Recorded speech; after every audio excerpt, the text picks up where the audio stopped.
Now that the Arizona Trail Race Grand Depart has moved from April to October, the completion of the race typically signals an end to the ultra endurance race calendar, particularly here in the United States.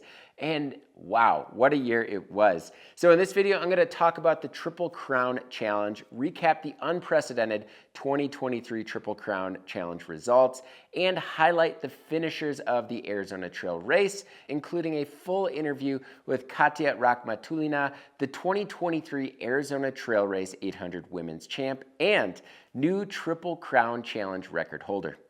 Let's do it.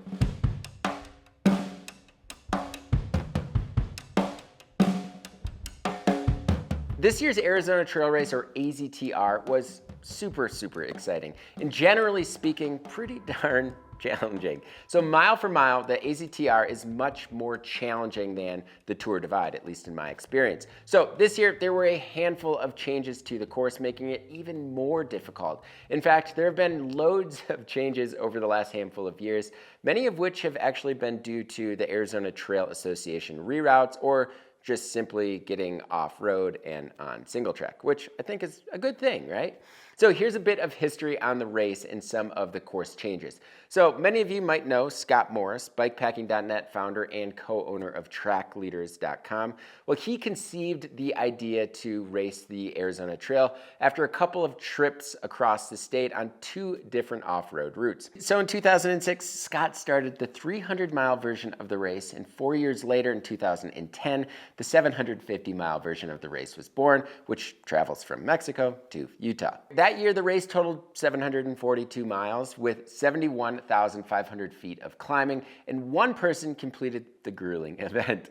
Not too much really changed until around 2019 when John Schilling started working with Scott to kind of take over the organization of the race. That year, the race evolved to 767 miles with just under 800,000 feet of climbing. So fast forward to 2022 due to COVID-19 and the race moving from the spring to the fall, it was totally transformed with a total of 825 miles and 102,000 feet of climbing. So this year, 2023, the route gained another 10 miles and an additional 7,000 feet of climbing. And instead of ascending up Catalina Highway to Summer Haven, nice gentle stroll, well, the route now goes up the Arizona Trail Wilderness Bypass, a steep hike-a-bike trail that definitely adds a significant amount of time. So if you want to hear a little bit more about the history of ultra racing, track leaders, and the Arizona Trail, I'm going to post a link in the description below of Shell Money interviewing legendary Scott Morris, which is an absolute fantastic 2, almost 3-hour listen. So despite the longer and more challenging route for 2023, it was a record-setting year.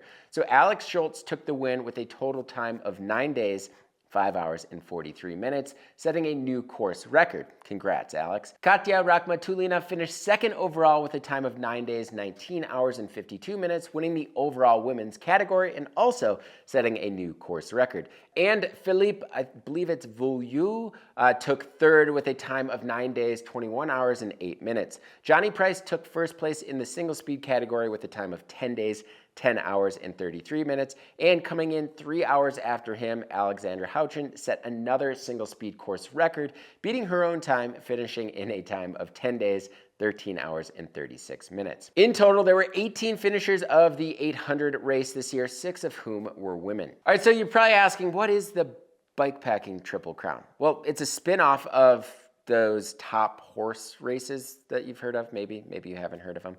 Well, the Bikepacking Triple Crown means completing the most iconic off-road bikepacking routes in the United States. The Tour Divide, the Colorado Trail Race, and the Arizona Trail Race in a career. But in 2012, David Goldberg dreamed up of an even harder endeavor, doing all 3 races in 1 year, dubbing it the Triple Crown Challenge. So while the list of Triple Crown finishers is pretty large, there's plenty of people that have done all 3 races. There are very few that have actually completed the Triple Crown Challenge. So according to BIKEPACKING.net, 13 folks have completed the challenge before this year. And with Josh Tucker just finishing the Arizona Trail Race early Sunday morning, he is the last of 6 Triple Crown challengers this year. Pretty amazing. The most in one single year, which is incredible, making that 19 total Triple Crown finishers overall. which is not very many. So here are the finishers and their times this year. Of note, Katya set the new overall women's record with a time of 32 days, 6 hours, and 33 minutes. And Alexandra set a new single speed record with a time of 34 days, 22 hours, and 33 minutes. So before this year, Alice Drobna owned both the overall women's and women's single speed record, which she set 8 years ago in 2015. So congrats to everyone who raced this season. It was the most exciting Triple Crown year to date. So let's catch up with Katya on her Arizona Trail experience and her season as a whole, as it was truly historic. So before we dive into the interview, I just want to mention that this video is supported in part by Surly Bikes. Surly, they make serious steel bikes for people that don't take themselves too seriously. They make bikes that are versatile and durable, that can be dressed up or down for commuting, bike packing, ATVing, gravel grinding, or really whatever you call fun on two wheels. With 15 original dirt-friendly platforms, they offer something that fits just about anyone for any style of riding. So for more about Surly, make sure to hit this card right here, or you can find the link below. Katya, thanks for joining us.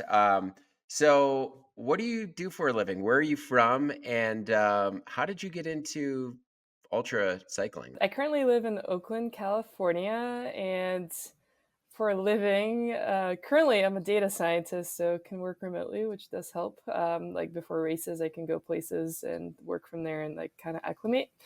And I don't know, my employers are nice and do follow my races along, so they're into it. And then how did I get into this? I guess I tell this story to a lot of people, but once upon a time I broke my leg and I was a runner and I just needed to move one way or another, and someone just handed me a bike, and that was like the beginning of the story. And then eventually I like toured from Michigan to California on the bike, like a road bike.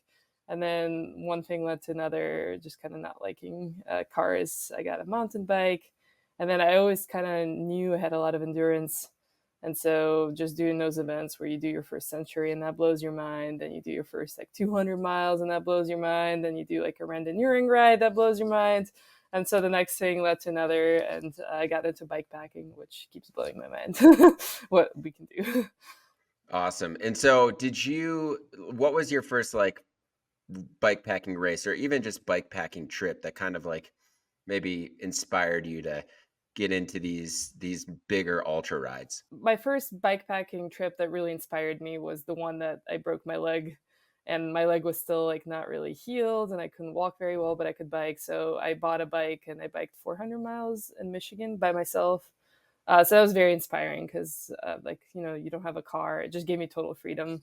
Like I can do anything. Like I'm not like, even if my body's not doing great. So I think that was the most inspiring trip. Uh, but my first race, I did a lot of randonneuring rides, which are not really races, but you kind of, you know, go all day, pretty extreme distances actually. So I did a bunch of those, and those are inspiring from wow, like I really can bike 380 miles in one go. Like that's a pretty insane distance. I think that's my record. And then the actual first race was the Arizona Trail 300. Well, it was meant to be 800 2 years ago. It was just like such a catastrophic fail. I hated it. It broke me down. So I just finished at the 300 and said I never want to do this ever again. And then I guess this year I did it. So what was like kind of a few of the things that broke you down so much on that 300-mile ride? Yeah, so I tend to break my legs a lot. So I broke my leg that same year, a different leg. So my leg was also kind of broken. That didn't help. Just from like feeling safe. Like I could bike, but like dismounting suddenly like would have not felt good. I changed the seat last minute because I used to ride on WTB like the Volt ones, which are great for like short distances, but like I knew I couldn't survive days on it. Um, so yeah, I changed my seat to like a Salon Atomica, which is leather, which totally just rubbed my thighs raw. Like I just could not descend because it's like a leather seat that's sharp. And then I had ergon grips that I never used for long distances, so like I couldn't shift by day 3 because my hands were like completely useless. So like yeah, I couldn't sit or touch my bike. My leg wasn't doing great. I just was not prepared. Like I could not. Yeah, there's no way. Also, I refused to have a backpack. So my bike was very front loaded. And so when you hike a bike, it was very sad. A culmination of things, it sounds like, which is Yeah. definitely a reason to kind of stop at Picket Post for sure. I don't mind quitting though. Like I really have no harsh feelings about quitting because like I know what I'm capable of, and like I kind of, I mean, I guess respect my body. Like if it hurts in a bad way, then like let's try again later. Well, you didn't quit this year, that's for No, sure. I felt good. So for folks that don't know what the Triple Crown is, it's the Tour Divide, the Tour Divide, the Colorado Trail Race, and the Arizona Trail Race, all in the same calendar year. And the Arizona Trail Race used to be first, but then it was moved to October. So the Tour Divide's the first race of the year. So basically, June, um, August, and then October, you've got three huge races.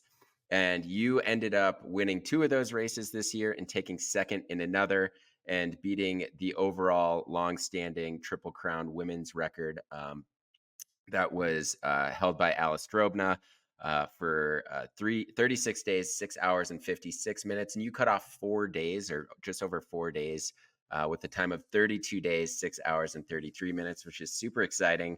So a few questions here. Was this the overall goal for 2023? Did you set your sights on the Triple Crown? And if so, why? I don't know if I've fully ever committed to the Triple Crown until I was done with Colorado Trail. Um, there's just like so many moving parts. I am personally cautious to tell people like, oh yeah, like I am doing Triple Crown. It's like I would like to do the Triple Crown is like what I was thinking, but I wasn't eager to tell everyone. So I knew I wanted to do Tour Divide for a while. My partner had done it twice, like he loved it, and it was just a good transition with my work, like with the amount of time off that I had, and like I transitioned jobs anyways at the end of the year, so it was just like kind of like a good time to go do it work wise. So that was my first thing. It's like let's do Tour Divide and see how it goes, and like not think about anything else. So that went well. I did quit the one job, and then the next job was like, yeah, you can go bike, like you could start after after August, after Colorado Trail, and they said you could also do Arizona Trail. So it's like, okay, like, well, I have the time off to go do the races, so that's nice. So then I was like, all right, well, let's do Colorado Trail and see how it goes, because again, like anything can happen. Like I might get COVID and get sick before, Yeah. like I might break a leg again because that's what I Yep. do. Anyhow, so I did Colorado Trail. That one well. I was like, okay, well now I should at least attempt to do Arizona Trail. And then that's when I was like, okay, well at least I'm trying to do the Triple Crown. Whether it works out or not, I'm not sure. And I mean, on day 2, 3 of Arizona Trail, I really wasn't sure if I could finish. It's just really hard. It's one of the hardest one of them. Out of the Triple Crown, I think it's the toughest one. But yeah, it worked out. So here I am.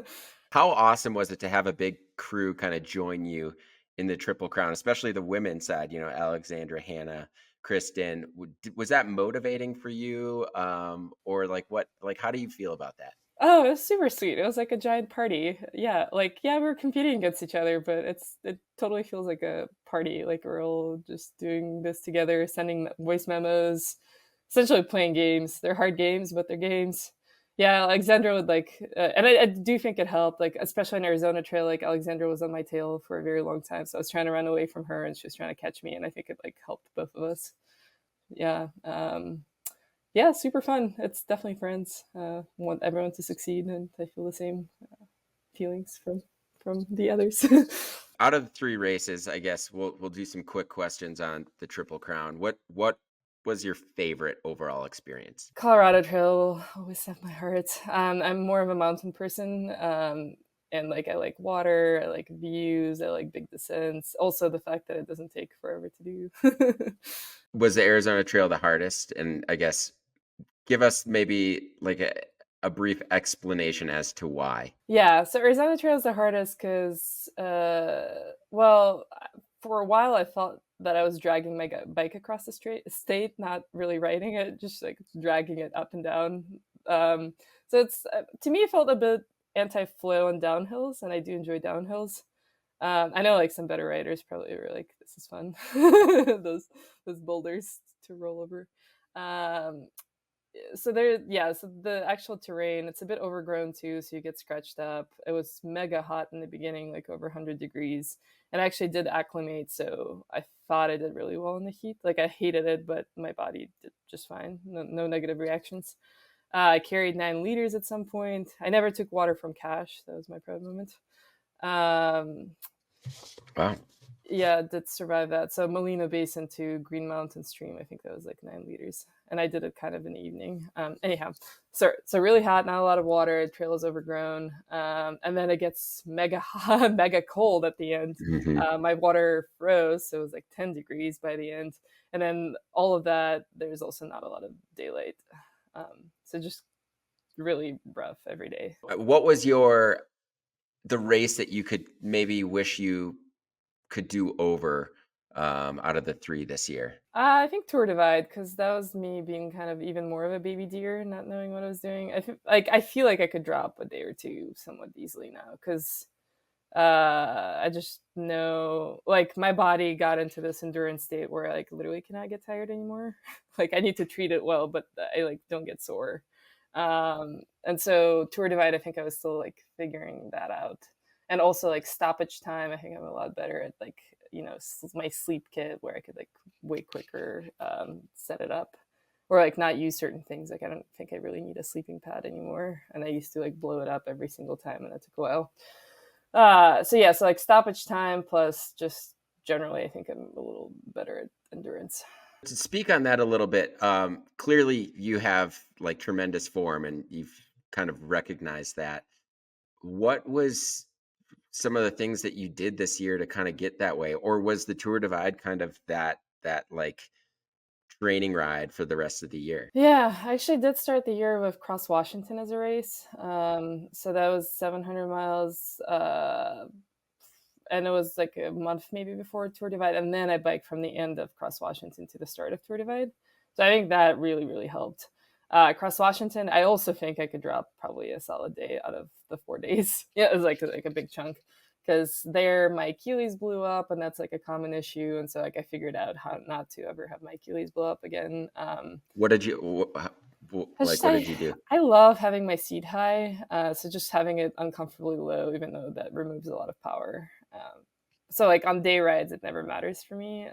But I realize like I just can't have it from the beginning. And then also KT tape really goes a long way. Like if something's about to feel weird, just put KT tape on and lower your seat, and that has helped a lot. So yeah, like figured that out. Figured out like how to sleep. Really figured out food.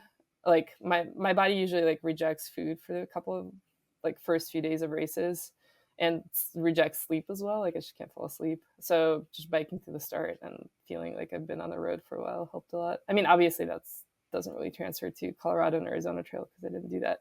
So I still had like sleep issues, but yeah. So I'd say the beginning before Tour Divide was the prep. You mentioned that you don't think you want to use a sleeping pad anymore. Um, I actually just did a video on sleeping pads, and I used to not sleep with one either during races because it was like another thing. But kind of in hindsight, maybe wish I did use one because I think my sleep would have improved. What's kind of the reasoning behind that? Is it just time, or just not wanting to rest as much, or what? Yeah. Well, it was kind of accident. I have used a sleeping pad. It was a blow up one, but on Arizona Trail, I was kind of a dum dum and brought a blow up pad and then it deflated on day one. So I kind of didn't have an option. But then what I did is I just piled pine needles, and I do have a quilt, so it's not like there's anything below me. So I just piled up a bunch of pine needles and had a Tyvek sheet, and that was good enough. So I feel like if you have pine needles, that really is good enough. It's like a sleeping pad. Yeah, I'd still use one. I might use like a minimalistic one or like a foam one. Alexander like barely has one. It's like enough to sit on. Like it's like this big. um, but yeah, it's just that was the thing that took the longest. I'd say the sleeping pad. We chatted at Totem Cyclery with Alexandra and Brett about the Colorado Trail. So if folks want to kind of catch that, I'm going to leave a link in the description below about the Colorado Trail in that chat. But let's get into the Arizona Trail here. How hot was the first few days? Like how challenging was that? You said you acclimatized to the heat a little bit. You were there a few weeks before the race. Um, but how hot was that? And can you talk about the lemon drop uphill? So I used to, or we all used to just climb up Mount Lemon on the road, and it was super nice. It was like a great break for everyone to just, get off single track for a bit. But now you basically go from single track up this like kind of downhill trail for a part of it. So speak on the heat and then the lemon drop. I have a Wahoo now because my Garmin broke, but so I don't know the temperature, but I heard it was over 100 the first 3 days easily. So I don't know the exact temperatures, but yeah, it was really hot. Um, yeah, so I just carry. I think I over carried water. Like I carried 5 liters from. In the beginning, you kind of do have a lot of water resupplies, but it almost always filled 5 liters. And just electrolytes were key. Like drinking plain hot water felt anti-hydration. So at some point, I was running out of electrolytes, and it was concerning. But yeah, as long as I had electrolyte water, I survived. Yeah, so really hot. I know a few people. Like in the beginning, I led for a little bit. That's mostly because I think the heat sunk till the other ones need to recover. Mhm. And the lemon push, so the opposite of lemon drop because you're going up. Oh yeah, Uh, a lemon lemon push. lemon push. Yeah, lemon push. I have actually done it the week, like 2 weeks before Arizona Trail. So I did the Molino Basin kind of loop up Lemon Push down Oracle Ridge and then biked home. I stayed like in Tucson for a bit. So I was aware, and that really did help, like mentally, just to kind of like just get through it. But essentially, what it entails is I don't know how many miles, starting with Molino Basin, hike a bike up to the Yeah. top. I don't know how many miles, but essentially that entire mountain, it's walking. There's a few downhills you get, but those downhills are a bit gnarly, with big water bars. And normally I would bike them, but my backpack would always smack my head at the time where I didn't want it to smack my head. So it Mhm. was hard to do really steep things or like things that require lifting your front wheel up because the motion of lifting the front wheel would like knock me forward.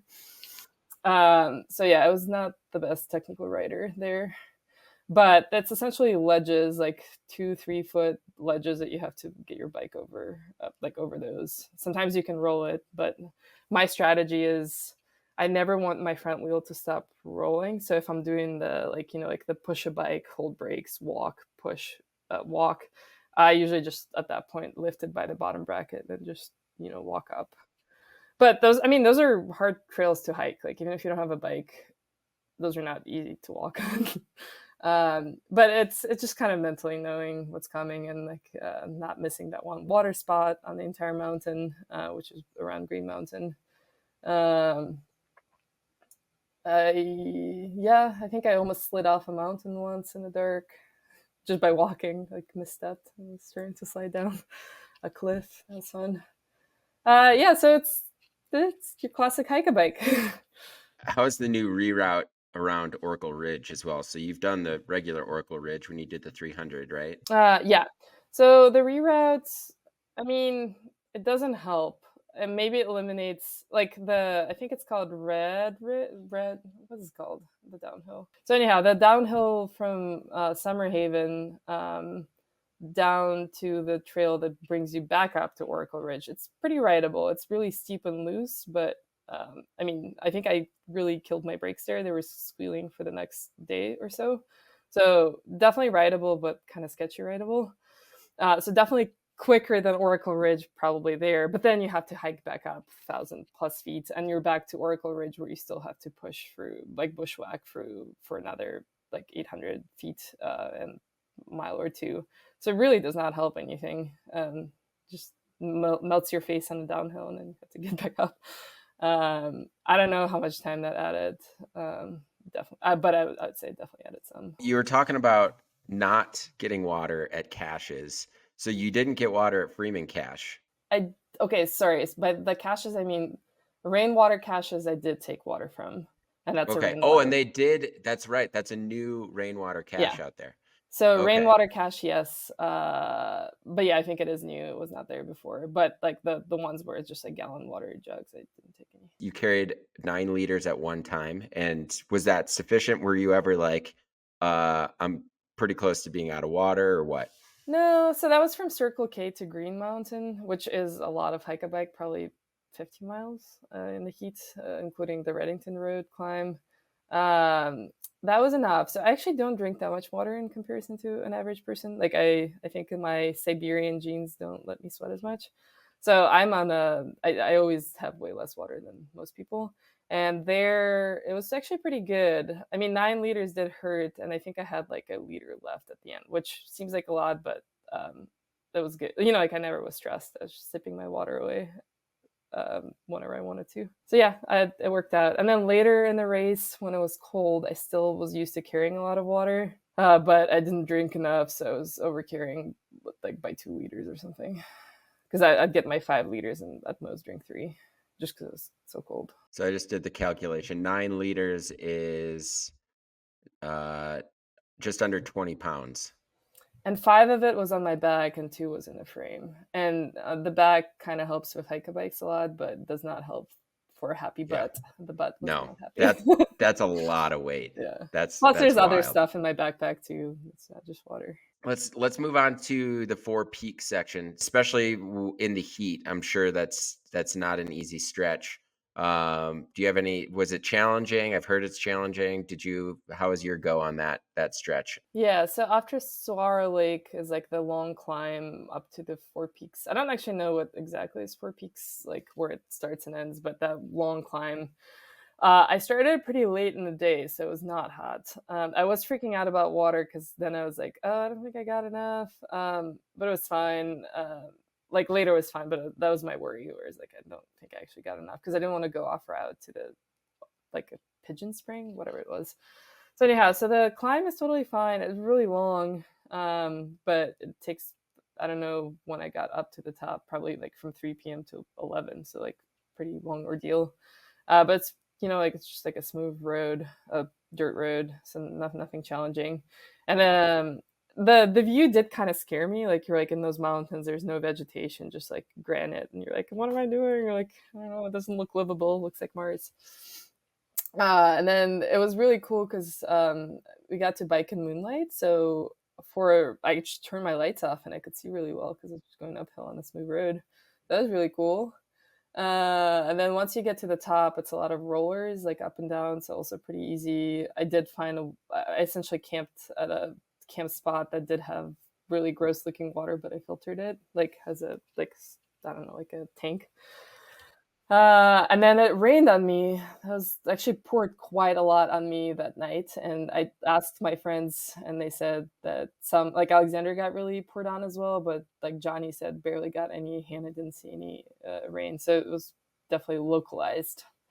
So yeah, so my stuff was pretty wet. My sleeping bag. I had emergency bivvies. So I got into it, but emergency bivvies kind of make you wet just from being in it, even if it's not raining. So all my stuff was wet. And then it got chilly. Like that night got chilly because you're pretty high up. And then the next morning, I did this descent to the creek, the and the road. Is it Sugar? Something I don't know. I don't know names of anything. Anyhow, there's a single track that's kind of overgrown but kind of fun. Alexander said she didn't love it from years past, so I was like dreading it a bit, but it was actually like I had fun on it.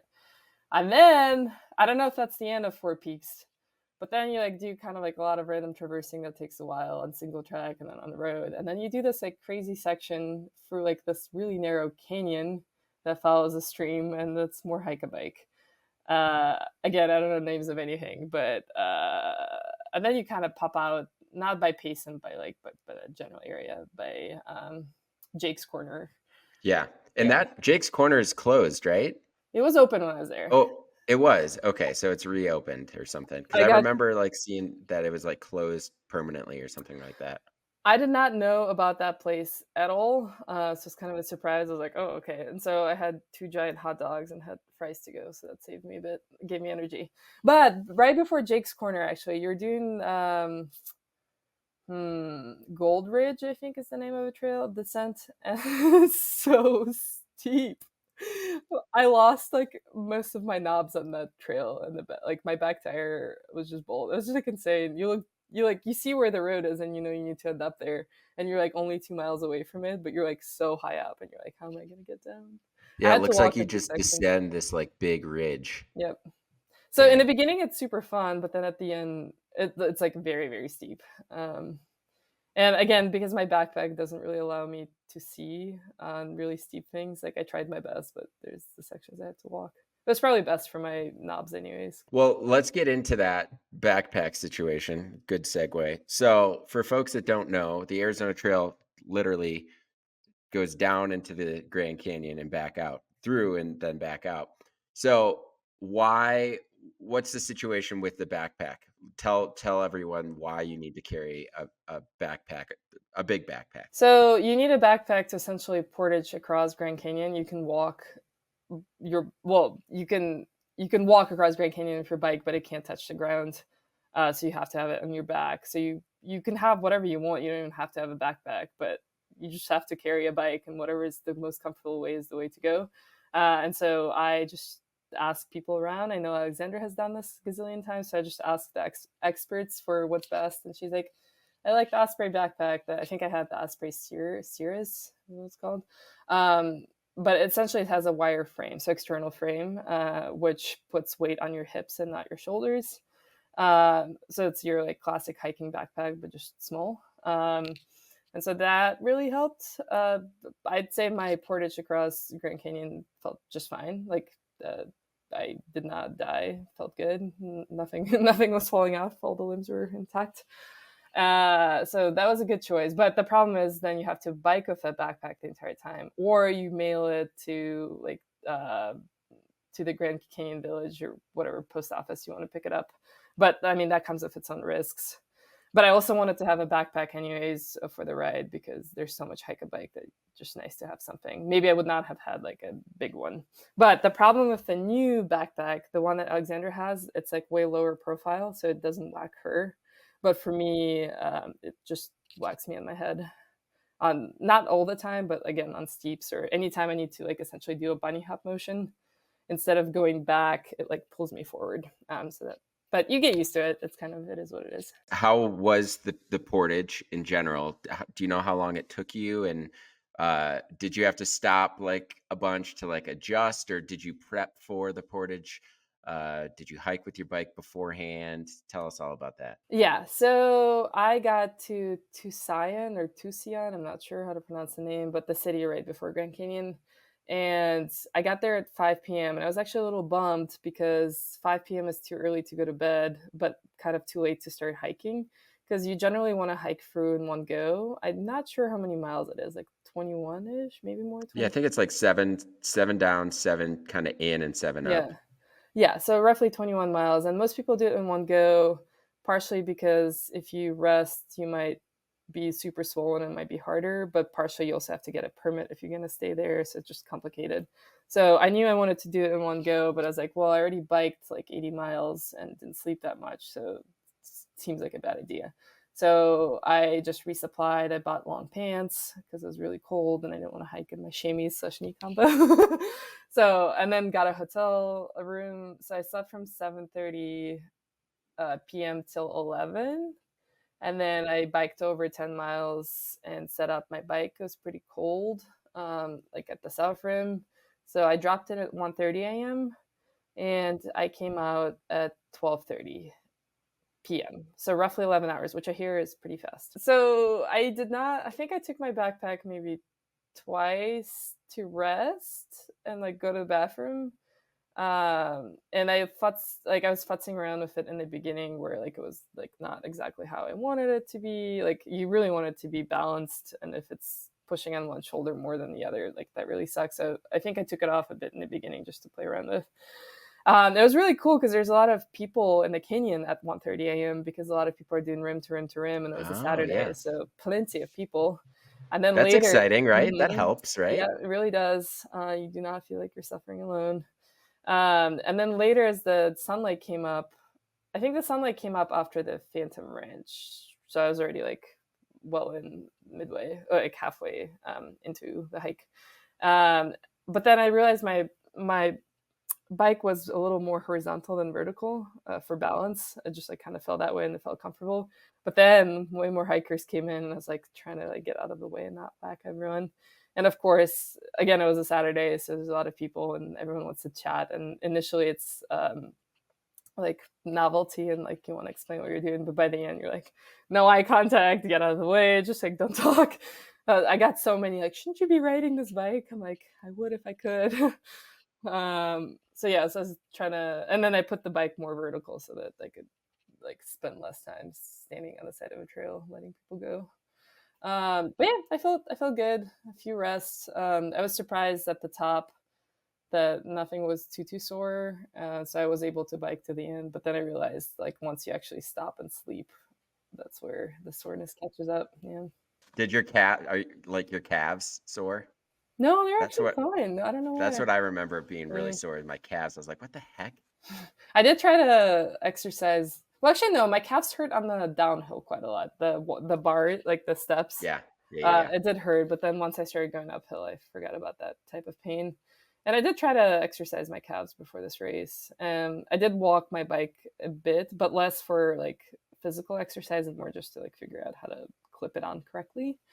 And most of my training was just running. It's definitely an adventure race, right? It's like Yeah. it's more of an adventure race than the other two. It's like it's it's using a lot of different muscles than just your cycling muscles. Oh yeah, for sure. Yeah, lots of upper body. I have been bouldering quite a lot before, so I think that helped. All right, so we all saw photos of your rear tire at the finish line. You tell us about the rear tire situation and you running to the finish. Yeah. So I should have listened to Connor when I was telling him like, oh yeah, like I like Exo Plus tires to avoid. This is Max's tires, Exo Plus to avoid sidewall tears. He's like, oh, I don't get Exo Plus because they're all 3C compound, which is soft. Um, and so I was like, whatever, like I'll be fine. Midway for the race, I was like, my back tire already does not look good, and I have so much. Like, I think after Oracle Ridge, I was already like, I'm concerned because I'm not even to the 300, and my knobs look kind of sad. So yes, I had 3C, which is a soft compound, which helps with grip, but does like kind of increases wear. And by the end, so I was 3.5 miles from the end, and then my tire goes flat. I don't know if it's because like I didn't see any obvious cut, and I had enough sealant. Like I didn't see sealant spewing anywhere. I tried to pump up the tire and just like seal it. Didn't really work. I was like, okay, whatever. Like I'll put a tube in. So try to put a tube in. I have Buntrager back wheel, which apparently is really hard to put tires on. Like it's not easy. So I struggled with that, like ripped my down jacket in the process, had sealant all over me. Because like I usually try to be like careful, like not get super dirty, but there I was just like, okay, tires like all over me, like really trying really hard to like put it on. It's like can't seat the tire. Finally seated the tire, try to pump up the tube, and I did like pre-pump the tube earlier, and like it was getting inflated, but then in the tire it was not getting inflated. So I was like, maybe I punctured it. I was like, well, I could play around with this more, but I already spent an hour trying to make it work, and the end is only 3.5 miles downhill away. So I just put the bike on my back and like shuffle ran downhill. Tripped over a few times where I thought I was gonna eat it, but saved it. It was kind of like one of those like frantic moments, which I normally don't have that many anymore, but where things go wrong and you're just like, I know I should be just reasonable and calm and like think it through, but it's like panic. It was not the way I wanted to end. Also, I saw the swooping like switchbacks to the end, and I was Yep. like, oh, that would have been fun to bike on. So how did you feel when you finished? Like relieved, enlightened after all of these races? Like did you know you set the overall Triple Crown record? What was going through your mind? Well, I knew I was gonna set the Triple Crown record. Honestly, I was just kind of mad at the fact that I was fumbling Yeah. around with my bike. That was the first thing. And then yeah, I mean, I don't know, I was excited, but I already like kind of knew what was gonna happen, right? Like it wasn't like, oh, like am I gonna make it or not make it? I was like pretty set that as long as I just finish, I'll probably have the record. I was trying to run away from Philippe. Actually, still need to ask him if it's Philip or Philippe, but I knew he wasn't too far away, so I was worried with my like back tire. I was like, I gotta run faster, gotta run. And then my friend was there to pick me up, and I felt really bad because I already, I should have been done at like 1:30, and I was done at like almost 3. So I was more like just worried about causing trouble to my friends than thinking about the finish. So Alex Schultz took first, nine days, 5 hours, 43 minutes. You took second, 9 days, 19 hours and 53 minutes. And Philippe was right behind you, 9 days, 21 hours and 8 minutes. So just over an hour or so behind you. So yeah, I mean, that's pretty impressive. Just like overall second place and just crushing that Triple Crown record. What's the plan for next year? Do you want to go back? What do you want to do? I haven't really thought it through. I'm sure I'll keep doing things. There's a few local things that I love that I want to do again. There's Bones to Blue. That's like my all-time favorite, like just feel good ride. I would love to do it under 48 hours. It's a 250-mile, pretty much all single track, really fun Sierra Nevada, like Lake Tahoe area race. I'd say, yeah. So I'd like to do that one. I'd like to do Kenai 250 because I have now friends in Alaska in the Anchorage area, and so I hear that's a fun one. Stagecoach, which is more gravel in Southern California, sounds fun. So eventually, I'd like to do Silk Road. Okay. Yep. I don't know if it'll be next year because that's kind of a big commitment, both travel and, I mean, distance. But I do know Russian, so I feel like that would help me. Absolutely. Just know what food I'm eating Yep. and talk Right. to locals. Uh, Tour Divide eventually, maybe I want to try again, but definitely not going to be next year. I don't know, just like a lot of small things. I think, as you probably noticed, a lot of them are on a little shorter distance side. Yep. But I think a lot are possible in a weekend plus like a day or two off. I actually forgot to ask this question. What bike were you using for the Arizona Trail? Was it the same bike as the Colorado Trail? Yeah, it's my partner's Kona Hanzo, which I'm jokingly claiming it's mine now, but he says no. No. You've got races on the books, kinda. You want to continue racing. I know we've kind of had this conversation before about like sponsorship and stuff like that. Like, have brands reached out to you? Like, you've clearly like cemented your legacy. Like, you have this like amazing talent to kind of suffer through these very challenging races, and you've won two of the hardest races out there and took second in the Tour Divide this year. Like, is that something that you'd be interested in? I mean, of course, if I want to race, I would like to not keep buying bikes, and also any support getting to the start would help a lot. I don't know how much money I threw onto the biking this year. Don't even want to count. So obviously that would like help show up more. So if anyone wants to talk, I'm here. So I mean, there's some conversations happening, but I'd say more or less still unsponsored.